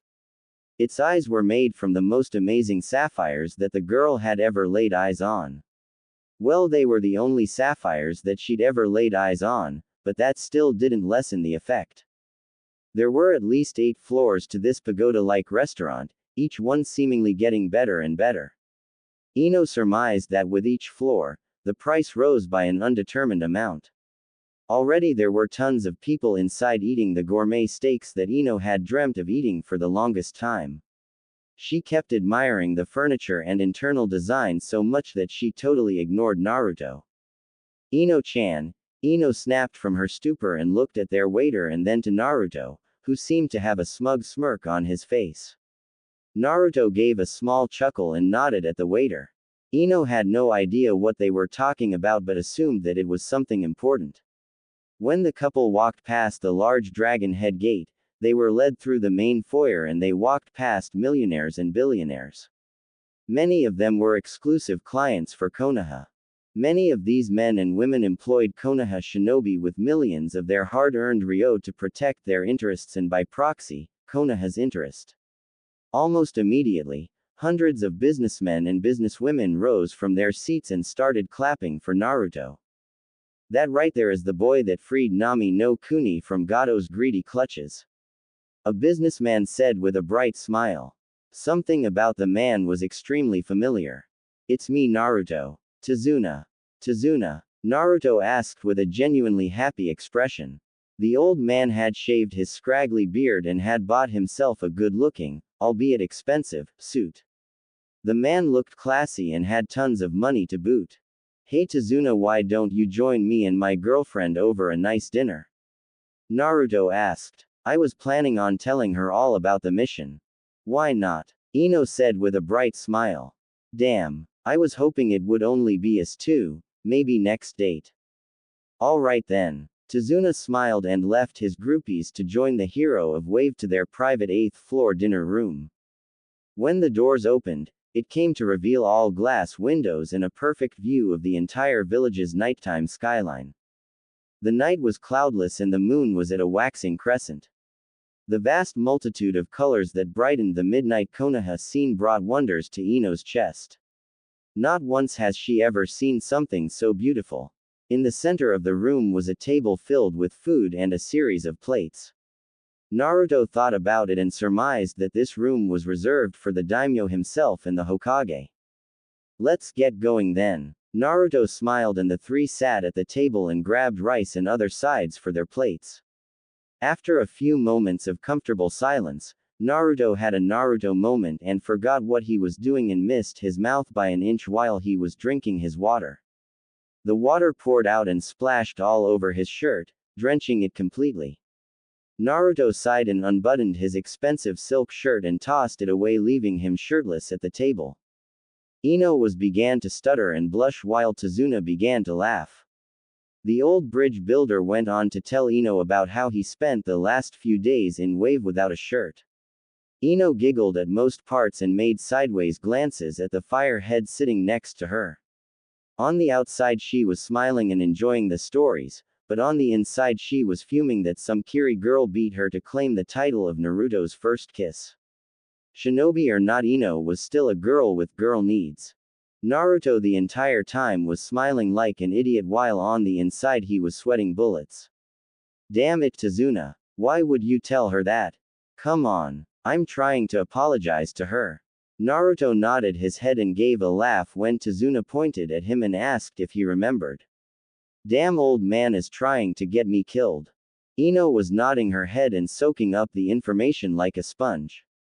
She was actually considering kicking the poor redheads. But she was going to leave that for when Naruto apologizes to her again. Ino was about to say something, but her shinobi senses started kicking in. She narrowed her eyes and snapped at Tazuna, signifying it was his time to shut up. Tazuna and Naruto were about to say something, but Ino quickly shut the two of them up again. She reached into her dress, causing both men to blush slightly. When she removed her hand from her bra, she held two kunai. Naruto and Tazuna's eyes were as wide as the gourmet plates that were placed in front of them. What the hell is she doing strapped with weapons? Naruto wondered. Marry her, Naruto-kun. Now that is what a kunoichi should always do. Kushina cheered from within his mindscape. I agree with Kushi-chan. Kura laughed. I can tell she's the one for you, Kit. What? Naruto whimpered. I caught you. Ino flicked her wrists and the kunai shot out and zoomed for the two waiters that entered the room. The kunai tore through their expensive suits, but they didn't tear through just that, but instead, it continued to dispel whatever jutsu they had put up. Once the smoke dispelled, it came to reveal a beet red Kakashi and a smiling Sasuke. What am I doing here? Sasuke coughed awkwardly. My house is that way. So is mine. Kakashi and Sasuke started heading for the windows. Yane. Naruto and Ino's eyes were wide as they followed the two shinobis every step. Before Ino or Naruto could process what had just happened, the two charged forward and jumped through two windows, shattering them completely, and jumped 8 stories to the street below. Ino was silent for a good 10 minutes as the couple stared at the now windowless window. That was interesting to say the least. Naruto coughed. Later that night, after finishing off their dinner date, the two left the restaurant and were walking aimlessly through Konoha's rich district. Groups of people were walking throughout the streets even at this time of night. Naruto and Ino were enjoying each other's company more than what they would have ever thought. Even though Ino would punch him every time he would say something perverted. Ino pulled him into a few shops and had him buy designer everything. The poor boy was locked in a trap and he knew he couldn't say no. So he emptied 2 wallets filled with almost 200,000 ryo each. The blonde of the couple was surprised at how much money the boy had. Naruto went on to explain that his parents had massive bank accounts that had enough money to have a country like Nami no Kuni live in prosperity for 10 years straight without any economic decline. Ino's jaw dropped at the amount Naruto had access to. Ino took a moment to think about all of the things she would be able to buy with that kind of money. Images of shoes, dresses, shades, hats, puppies, and other types of things that rich people would want. She shook those images from her mind though. She was a shinobi and the village came before her personal interests. The two continued to walk through the street, but they were suddenly stopped by a group of rich civilian boys. They looked at Ino and completely ignored Naruto. "Hey there, beautiful," one of them said as his friends pushed Naruto away. "What are you doing out here with that guy?" "I'm on a date, so if you'll excuse me." Ino was about to walk away, but then the lead guy grabbed her wrist. He tightened his grip a little too much and was close to breaking her wrist. Ino was surprised. For a civilian, this kid was pretty strong. Naruto just stood and watched as a small smile spread on his face. "They're gonna get it." Naruto inwardly laughed. "Oh come on babe. Don't be like that," the guy said in a not so flirtatious voice. "Shirtless firehead isn't that good looking any. I advise that you let me go," Ino said in a plain and emotionless voice. "You have 10 seconds to do so or else." "Really?" The teen started laughing. 9. "Oh come on p. 8. I can make it. 7. Don't be like th. 6. I ju. 5. She. 4. I'm not let. 3. I'm not scared of some. 2. Bring it. Last warning. Ino turned to face them with a look that spelled horrifying torture. "No. Okay. 1. She sent her fist flying into the boy's face. They clashed in a violent explosion. In the wake of the dust cloud kicked up was a meter-wide crater with a badly beaten-up rich kid in the center. His cheek was purple and 3 times its original size. His eyes were rolled into the back of his head and blood poured from the stumps in his mouth where teeth used to be. "Who else wants some?" Ino asked with no emotion. "Oh, I should have introduced myself first. Yamanaka Ino, Kunoichi of Kanahagakure." The rest of the group took off running, leaving their ring leader in the crater. Ino huffed and crossed her arms under her chest and walked up to Naruto with a slight scowl on her face. Naruto wrapped his arm around Ino's shoulder and held her close to him. Some of his tails wrapped around and brought her closer. Ino looked up to Naruto's face to see a small smile adorning his lips. "Hey, I want to show you something," but before Ino could say something, she was hoisted up into Naruto's arms and carried up to the rooftops in the bridal-style position. Ino was slightly confused but didn't say anything. She rested her head on his strong shoulders and placed her right hand on his chest and felt his heartbeat and smiled slightly when she felt it increase speed. A few minutes later, "Here we are," Naruto said with a bright smile. He was nervous. He hoped that Ino would like this place. From here was the most beautiful view of the village. It was a place that wasn't frequented at all by anyone, shinobi and civilian alike. It was the Hokage Mountain. As of now they stood on the head of one of Konoha's greatest heroes, Naruto's father, Minato Namikaze. "It's be beautiful," Ino gasped. How come this was never spoken of before?" Ino asked. "Because no one took the time to come up here." Naruto smiled and sat down. He motioned her to sit with him and she quickly complied, leaning against his left shoulder as she looked out at the bustling village.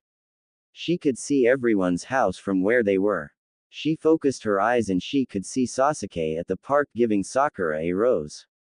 Cheesy but effective. She looked out to the forest surrounding the village and smiled at how peaceful the world looked from their position high above the village. She had no idea which Hokage they were sitting on and looked to Naruto for an answer. The redhead quickly read on what she wanted and nodded his head. "We are sitting on the head of my father," Naruto smiled. "During my early life, when I was being chased down by villagers and attacked," Ino and Naruto looked down slightly. "I would always lose them on the way to the top of the mountain. One night though, I was feeling curious and I journeyed all the way to the top. Naruto looked out at the village. The moment I sat down on one of the platforms that jutted from the cliff face, I instantly fell in love with this place. Ino looked back to the village. Who couldn't fall in love with something so beautiful? So, a few days later after I found out about this place, I would always come here during my birthday, since it was always the worst day to be out. Naruto took a deep breath and sniffled. Ino perked her head up and looked to see Naruto was crying. After I found out that my father was the Yondaime, I went up here find his head and I found out that it was the platform that I would always go to. Naruto smiled brightly and wiped away some flowing mucus. From that moment on, I knew that I was meant to protect this village. I knew what I had to do. Naruto let a few more tears fall before continuing. I also knew that my father loved me with all of his heart. He led me here that night all of those years ago. He and my mother are the reasons why I am training so hard to become the greatest Hokage. That was beautiful and Naruto-kun, Ino said with tears forming in the corners of her own eyes. Her breath hitched as she looked into Naruto's purple cerulean eyes, examining every feature of his irides. Her face was suddenly drawn close to Naruto's, just as his was to hers. Naruto's eyes traced the flawless features of her face. He looked into her sky-blue eyes. He realized how much definition there was to them, causing him to blush. Their lips grazed against each other. Ino shut her eyes completely and inched closer and closer. She could feel his lips on her own. They were so damn close, but yet so far. Naruto wanted to be the one to do it first, but he didn't want to be too upfront about kissing her, since she knew all about Haku. Ino wanted to be the one to start it, but she didn't want to seem like a desperate little girl. But under the moonlight, all of that was thrown out of the blonde's teenage girl head. She shot her hands to Naruto's cheeks and grabbed him, smashing her lips onto his. At first nothing was felt, but then an underlying flame was sparked between the two. Naruto's surprised eyes closed slowly as the kiss deepened. Ino's hands slid across his face and wrapped around his head as she pulled him closer to her. Naruto complied with no question and wrapped his own arms around her back. Naruto's tongue came out and rubbed against Ino's lips. She complied and let the redhead gain access to her mouth, his tongue exploring every part of her mouth. Soon enough their tongues were in a heated battle with one another, with Ino trying to maintain her dominance and Naruto trying to knock her a few pegs down. They went at it for quite some time. Neither of them looking at the time. After nearly 5 minutes of kissing, the two broke apart, with a long trail of saliva connecting their bottom lips together. Their faces were flushed and the two of them were breathing hard. Naruto's hair was ruffled and Ino's dress was disheveled in certain places. All they did was kiss. Naruto's tails were affectionately wrapped around her, thus keeping her close to the shirtless redhead. Ino gave him a kiss on his neck and laid her head on his shoulder. She raised her head and put her lips so close to the boy's fox ears that he could feel her warm breath, which caused him to shiver from excitement. 8 months have passed since Wave and the Chunin exams were literally just around the corner. Not only that, but Team 7 as a whole had gained fame and recognition throughout the shinobi world, and they were only genin. In the few months that had passed since their first C-ranked mission, they were given a series of C-ranked missions in which there was a reoccurring theme. They were plagued with a S-ranked missing ninja. But since they had experience with that kind of situation, they were able to suppress the threats as quickly as possible. In most accounts of the three taking down our S-ranked missing nin, they did it on their own, with their sensei incapacitated somewhere. Kakashi of course denied those fallacies. Another source of fallacies that were denied by Kakashi was the ongoing rumor about the last of the Hatake seeing the snake mistress of Konoha, i.e. Mitarashi Anko. Many people got word from Naruto and his teammates when they'd stalked their sensei. They claimed that it was stealth and espionage training. But in truth, the three genin were just trying to get whatever dirt they could on their sensei. Not once were there C-ranked missions normal ones. But because of their initial success and the way they handled the Nami no Kuni mission, they were able to build up on that experience and apply it to their other more difficult C-ranked missions. It was as if the Hokage was purposely setting those missions up as a test of their power.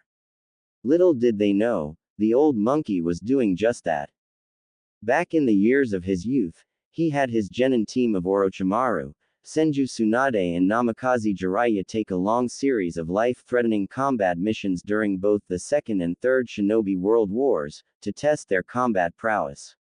He and Jiraiya did the same to Minato when he and Kushina would go on missions together. The missions were designed to give the selected shinobi skills to excel in places that would be perfect for them.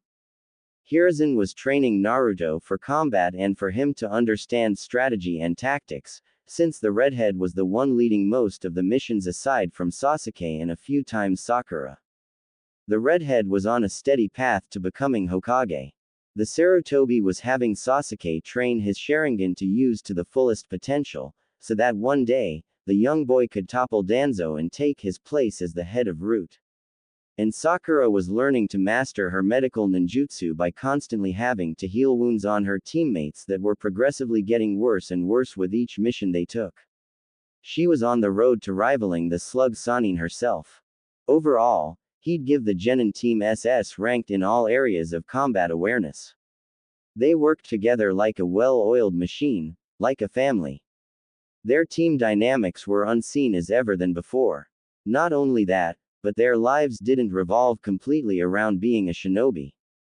They had extremely healthy social lives as seen from how Sasuke and Sakura are always together and Naruto and Ino are literally near inseparable. Sarutobi took a deep puff of his pipe and sighed. That kind of teamwork hasn't been seen since the original Ino Shika-Cho formation. Sarutobi was slightly disappointed when he found that the next generation wasn't working as well as their fathers did. The only one so far doing most of the work and the unofficial team leader was Ino. Shikamaru was lazier than his father, but 1,000 times smarter. Choji was powerful, but lacked the mobility that a shinobi should have. Being an Akamichi was no excuse. But even then, they had exceptional teamwork and they were able to handle their fair share of C-rank missions. Then there was Team 8.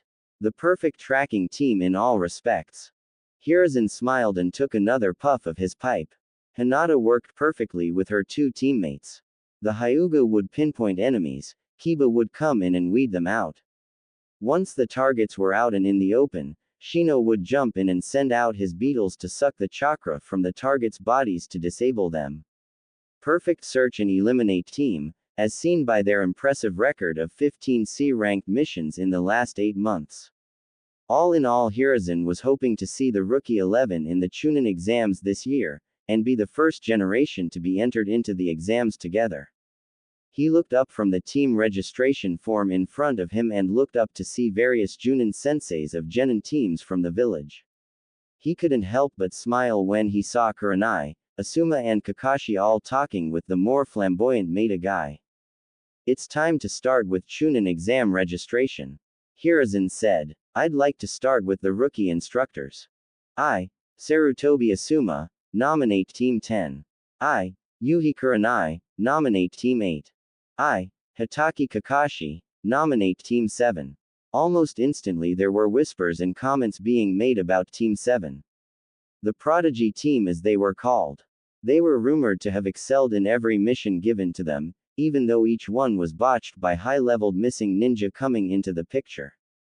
Soon enough there were comments about how Kakashi was incapacitated in many of them and how his students always came to save him.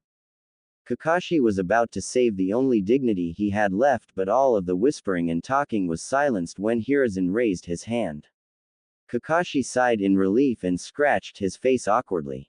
He looked over to see Kurenai giggling slightly but stopped and looked to the Hokage. "Alright. Seeing as how no one here has any disagreement with the nominations, Hiruzen stayed quiet to let whomever had second thoughts to speak, but continued after a few moments of silence. Then it's official. The rookie Konoha 11 shall compete in this year's Chunin exams." Later that day. "That was freaking amazing. Naruto laughed as he and his friends left the high-class cinema theaters in the rich district of the village.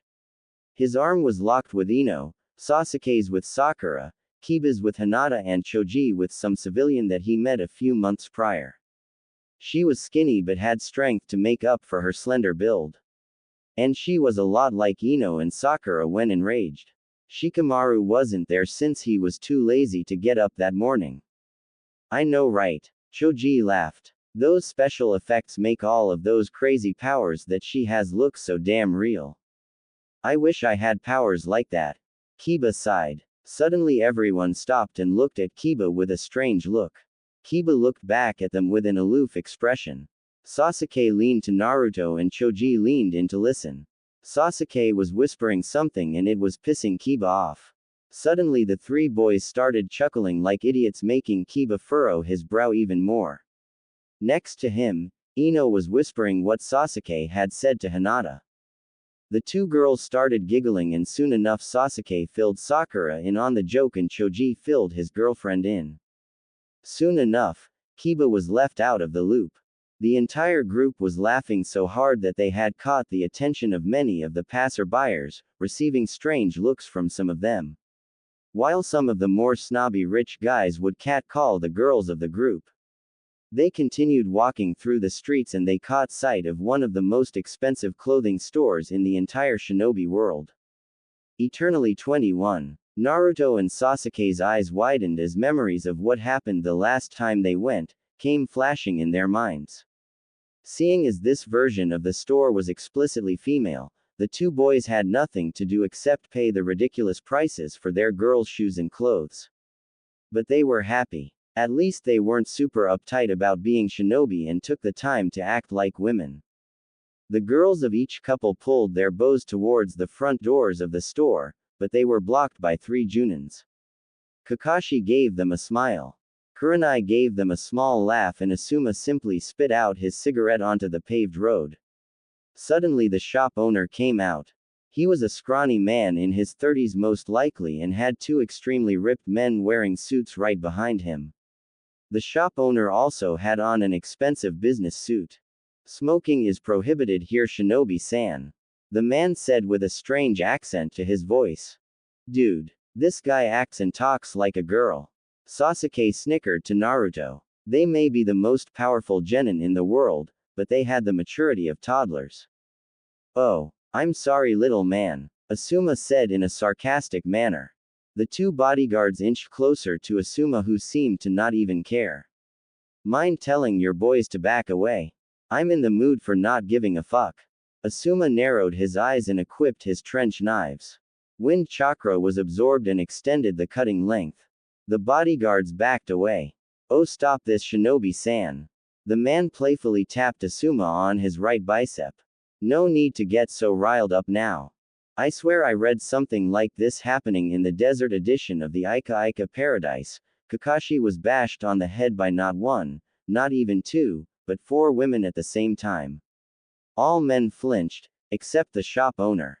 Shortly after the escalating situation was diffused, the respective junin of each team shunshined with their teams to their respective training grounds. Kakashi did a quick evaluation of each of his students. Naruto was first. The redhead had excelled as a strategist and tactician. The kid was able to come up with strategies in the middle of combat, and most of his strategies worked without any problem. Not only that, but the kid was basically a jutsu sponge. Every technique taught to him by Kakashi, Asuma and Jiraiya, the kid not only mastered them, but made them even more powerful. His mastery over water and lightning was perfection and his master of wind was almost there. Jiraiya even said that Naruto is close to unlocking the Tsutomu Mi. The second stage of the K's Mi. Sasuke was a genius in all aspects of the word, but the kid knew what humility was and didn't let it get to his head. The Uchiha looked to Naruto and Sakura as levels to rate himself against. If he lagged behind either or, he would revamp his training to make sure that he doesn't fail his brother and girlfriend. Another great trait that the Uchiha had, was the ability to move on and gain power through other means beside the normal Uchiha way, through hatred. Sasuke continued to grow stronger because of his will to protect his new family. Like Naruto, Sasuke was an offensive jutsu sponge and soaked up everything that he was taught and everything that he found in his jutsu library. Then there was Sakura. Out of the 3 students that he couldn't help but say that hands down, she had grown the most. From earlier reports about the pink-haired Banshee, as she was called, she concentrated more on the Uchiha more than actually becoming a shinobi. But ever since Wave, the girl had gained respect from her peers and from herself.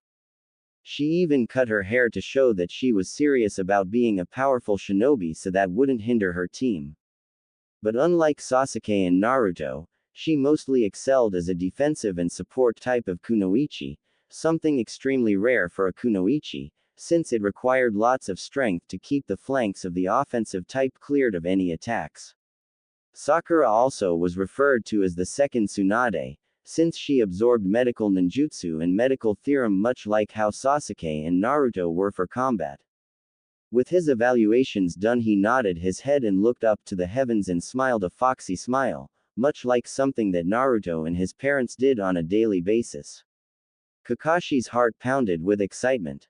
I didn't fail you, father, or you sensei, or even you Obito. Kakashi smiled even brighter. I have succeeded in leading these children. Okay, Kakashi said as he looked back down at his students. I have wonderful news to tell you. All 3 looked at him with their heads tilted slightly. I have nominated you 3 for the Chunin exams. Kakashi said with a smile. I hope that you 3 will accept. It's completely optional, so if you don't, it's understandable. No rookie team has ever gone to the Chunin exams and survived. Kakashi waited for the great and inspirational response from his students. But, those teams aren't us.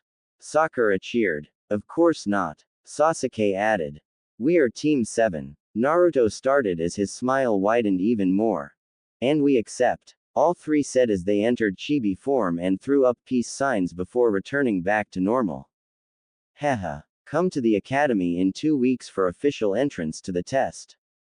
Kakashi smiled. So, for the next 2 weeks, would you 3 like to train or just sit around?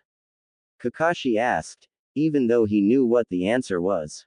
Let's train. A few hours later, Team 7 was on their way to get some ramen, but then Naruto and Sasuke sensed a familiar presence coming from a nearby fence. Naruto asked Sasuke's side and scratched the back of their heads. Damn it, little K, Sasuke said. If you're going to camouflage with the fence, then at least match the patterns of the fence. Naruto deadpanned. Bah, I knew that having you 2 as my mentors, that I would truly become strong. Konohamaru walked up to the older boys and gave them both a hug. Naruto ni, can we come over to your house again and play with the ducks? Sure thing, little K. Naruto smiled at his little brother. Hey, look over there. It seems Shikamaru is being manhandled by some chick. Sweet. I wanna see. Both boys took off, leaving the Konohamaru core and Sakura behind in a dust storm. The 2 boys closed the distance in less than a second. They both stopped to see Shikamaru staring a hot blonde-haired Suna Kunoichi down. Her eyebrow was ticking as their staring contest ensued.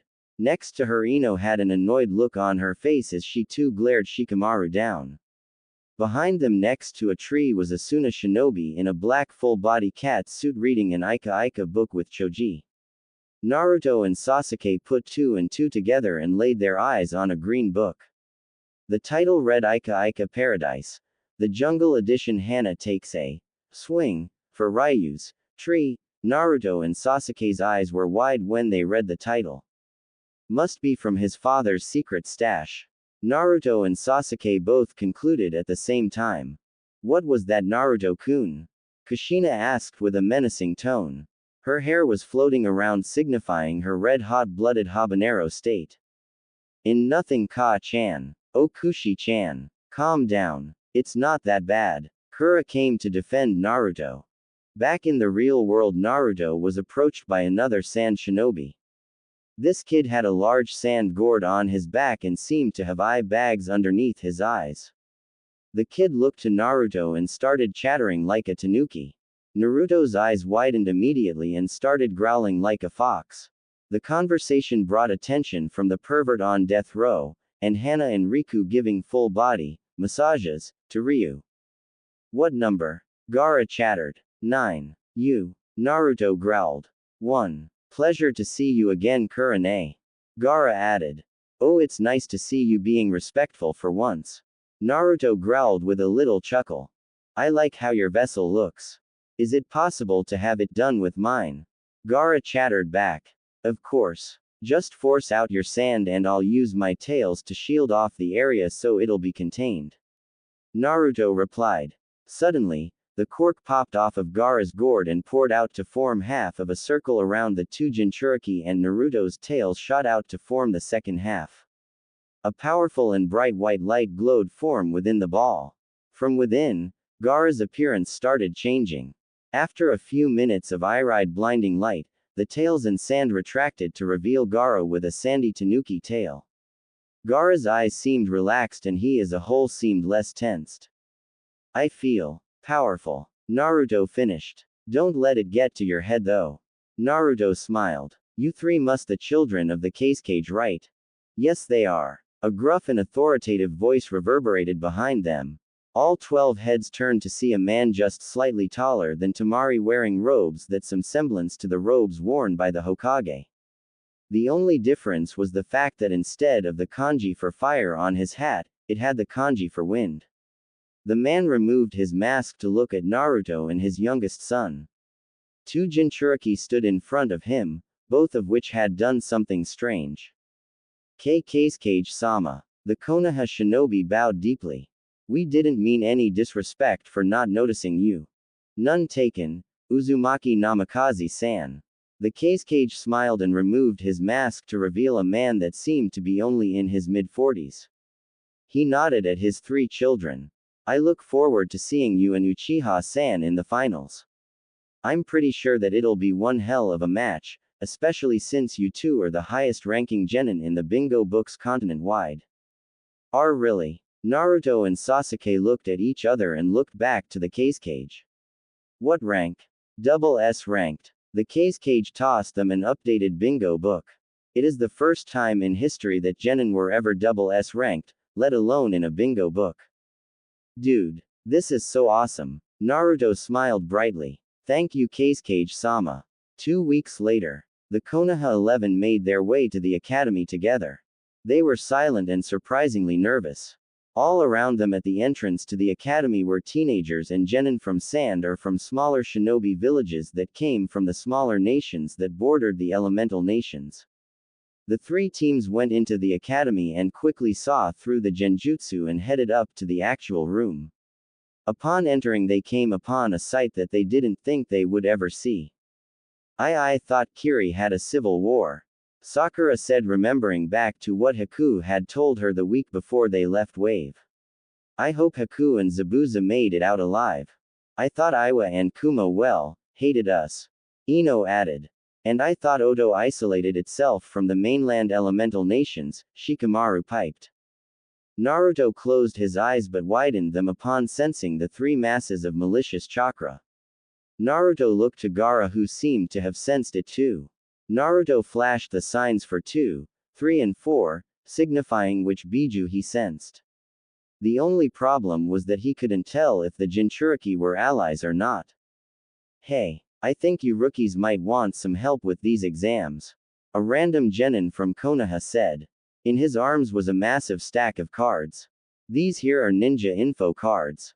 Give me a name and it will have everything about that person. Alright, Uzumaki Namikaze Naruto, Sabaku no Gaara, and Rock Lee. You got it, Kabuto said and pulled out 3 cards. He channeled his chakra into it from what Sasuke could see with his Sharingan. Rock Lee. He has no skills in ninjutsu, or genjutsu. He relies explicitly on taijutsu. His teammates are Hiroshi Tenten and Hyuga Neji. Their Junin sensei is Maeda Guy. He has completed 10D rank missions and 2C rank missions. Sabaku no Gaara. That's strange. It can't read his skills. His teammates are his siblings, Temari and Kankuro. Their Junin sensei is Baki. He has completed no D ranks and went straight to complete 10 C ranks and, Okami, an A rank. But that's not all, he was able to make it through all of his missions unscathed. Now for the finale. The entire room was silent as everyone awaited to hear Naruto's card. Uzumaki Namikaze Naruto. Kabuto's eyes went wide. His skills are off the charts except in Genjutsu. His teammates are Uchiha Sasuke and Haruno Sakura. Their Junin sensei is Hatake Kakashi. He has completed 50 D ranked missions, 30 C ranked missions, 20 of which were upgraded to B ranks and the other 10 were upgraded to A ranks. So in total, he finished 20 B ranks and 11 A ranks. Not to mention the K's me. Naruto elbowed Sasuke and the Uchiha instantly got the message. The two jumped onto a desk and smiled at the competition. Naruto's tail swished in anticipation. I am Uchiha Sasuke. I am Uzumaki Namikaze Naruto. And we are going to kick all of your. The two boys shouted out. The two boys flared their dujutsu revealing the Sharingan and the Kazemi causing uproar with the older Kumo and Iwa Genin. They were told scary stories as children about the Kazemi, the dujutsu of the feared Minato Namikaze. But before any hostilities could start, everyone was shut up by the sounds of popping. All heads turned to the front of the classroom. Out of all of the Chunin and Junin at the front of the classroom, Naruto and Sasuke were able to notice Izumo and Katetsu. The two boys waved at them. Shut your traps, maggots. Or else I will shut your fucking faces. The man's voice was so powerful it sounded like any more and your organs would shut down from fear of him going through with his threats. Now take a seat. Each student was placed in random areas of the testing room which was actually quite large. Sakura was 20 rows away from Naruto and Sasuke was another 20 rows behind Sakura. Naruto sat in the front of the class with a calm expression. Ino was seated next to him. He received a wink from Katetsu and Izumo. It seems they pulled an unasked favor for Naruto. They owed the kid for what he did. Anyway, Naruto sighed and nodded his head at Ino. His tail swished around and he would signal Ino for answers just in the case that he didn't have any answers. He shrugged and looked down at his test and realized that there were nearly 30 sheets of paper with a varying number of questions on each sheet, front and back. Here are the rules. You and your team have 10 points. If you cheat and get caught, then you will lose 2 points for each time you cheat. First time you as an individual cheats, then you will be penalized. If you or a teammate get caught again, then your entire team gets penalized. The giant man at the front of the room said. Now, if you get caught cheating and deny it, you will receive another point reduction. If you get caught and try to defend yourself to ME, then I will throw you out of the window. The man finished and placed his pointer on the podium at the front of the class. Now then here's the overview. Don't get caught. Don't piss me off. And have fun. Begin. Naruto looked at the first question and was surprised at how easy and straightforward they were. Tactics and Shinobi Theorem. Simple stuff that Naruto was able to pick up on, because of the C-ranked missions he had taken for the last few months. Naruto smiled brightly when he realized that many of the genin present probably don't even know a quarter of the stuff on this test. The only genin that could stand a chance was definitely the Konoha 11, Gaara's team, and the teams that held the other 3 Jinchuriki. Naruto looked around subtly trying to not get caught. Spending much of the 8 months spying on Kakashi, made his observation skills skyrocket, that and the fact that the redhead started peeking with his grandfather, much to his mother's dismay. Naruto sighed and made a quick count of the genin present. There were about 10 teams from Iwa, 10 teams from Kumo, 5 teams from Suna, 5 from Odo, around 20 from Suna, and at least 50 were from Konoha. The boy thought about the exams a bit more and surmised that there had to be more rooms than just the one that he was in. 55 minutes later, Naruto had finished his test and smiled. He put his pencil down and looked about. Ino awoke from her seemingly peaceful nap, and started scribbling down answers on her test. She gave an unnoticeable smile to Naruto. Crash. All heads shot up to see Ibiki throwing a genin out of the third-floor window. All eyes were wide. This guy isn't fucking around. Naruto paled and gave Kami silent thanks for allowing him to finish the blasted test faster than what he hoped. After another 5 minutes, Ibiki walked back to the front of the class and took a deep breath. Pencils down. Genin fumbled with their writing utensils and looked up at the Junin with fear in their eyes.